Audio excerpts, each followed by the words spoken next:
ഷീബ ഉണ്ണികൃഷ്ണൻ. ഞങ്ങൾ ഒരു സാധാരണ ചെറിയൊരു കുടുംബം, ഭർത്താവും 2 മക്കളും.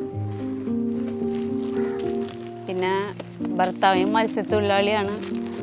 പേപ്പർ പ്ലേറ്റ് തുടങ്ങുന്നതിന് മുമ്പ് ജീവിതം ഭയങ്കര ബുദ്ധിമുട്ടിലായിരുന്നു. കാരണം മത്സ്യത്തൊഴിലാളിയുടെ വരുമാനം എന്ന് പറയുന്നത് ജീവിതം മാത്രം കഴിഞ്ഞു പോകുള്ളൂ, സമ്പാദ്യമൊന്നും ഉണ്ടാവില്ല. നമ്മളെ സ്റ്റാഫിൻ്റെ കീഴിലാണ് ഇത് തുടങ്ങിയത്. അപ്പോൾ അതിന് ട്രെയിനിങ് ഒക്കെ ഉണ്ടായിരുന്നു. ട്രെയിനിങ്ങിന് പോയപ്പോൾ തന്നെ നമുക്ക് അവിടെ നിന്ന് ക്ലാസ്സൊക്കെ തന്നിട്ടുണ്ടായിരുന്നു. എങ്ങനെ ഒരാളുടെ മുന്നിൽ നമ്മളിത് വിപണനം ചെയ്യാന്നുള്ളതും മാർക്കറ്റിംഗ് എങ്ങനെ പിടിക്കണം എന്നുള്ളതും പിന്നെ അതിൻ്റെ കണക്കും കാര്യങ്ങളൊക്കെ നമ്മളെങ്ങനെ എഴുതണം എന്നുള്ളതും അവർ നമുക്ക് ട്രെയിനിങ്ങിൽ പറഞ്ഞു തന്നിട്ടുണ്ടായിരുന്നു. അപ്പോൾ അതുപോലെ പിന്നെ സ്റ്റാഫിൽ എന്ന് വെച്ചാൽ നമുക്ക് ഇതിന് ഈ സ്വയം തൊഴിൽ ചെയ്യാൻ വേണ്ടിയിട്ട് അവിടെ നിന്ന് ഗ്രാൻഡോട് കൂടിയാണ് നമുക്ക് പൈസ തരുന്നത്. 80% ഗ്രാൻഡ് ഉണ്ട്. ആ 80% ഗ്രാൻഡുള്ളത് തന്നെ നമുക്ക് വലിയൊരു സപ്പോർട്ടാണ്.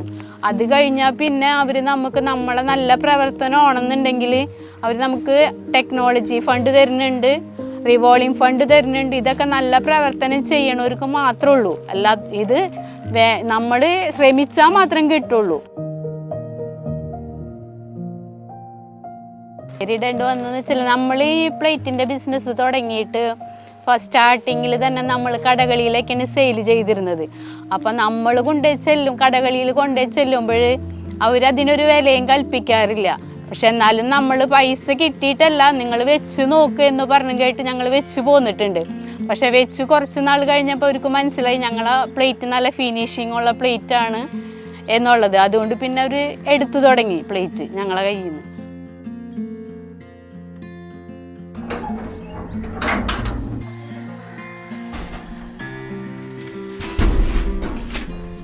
എൻ്റെ പേര് ശരത് ചിറയിൽ. ഞാനിവിടെ നിന്നാണ് പ്ലേറ്റ് എടുക്കുന്നത്. നല്ല ക്വാളിറ്റി പ്ലേറ്റ് തന്നെയാണ് എൻ്റെ ജോലി. ഇവിടെ നിന്ന് പ്ലേറ്റ് എടുത്ത് കടകളിൽ സെയിൽ ചെയ്യാനാണ് ജോലി. അത്യാവശ്യം നല്ല സെയിലും കാര്യങ്ങളും ഉണ്ട്. നല്ല ക്വാളിറ്റി പ്ലേറ്റ് ആണ് തരുന്നത്.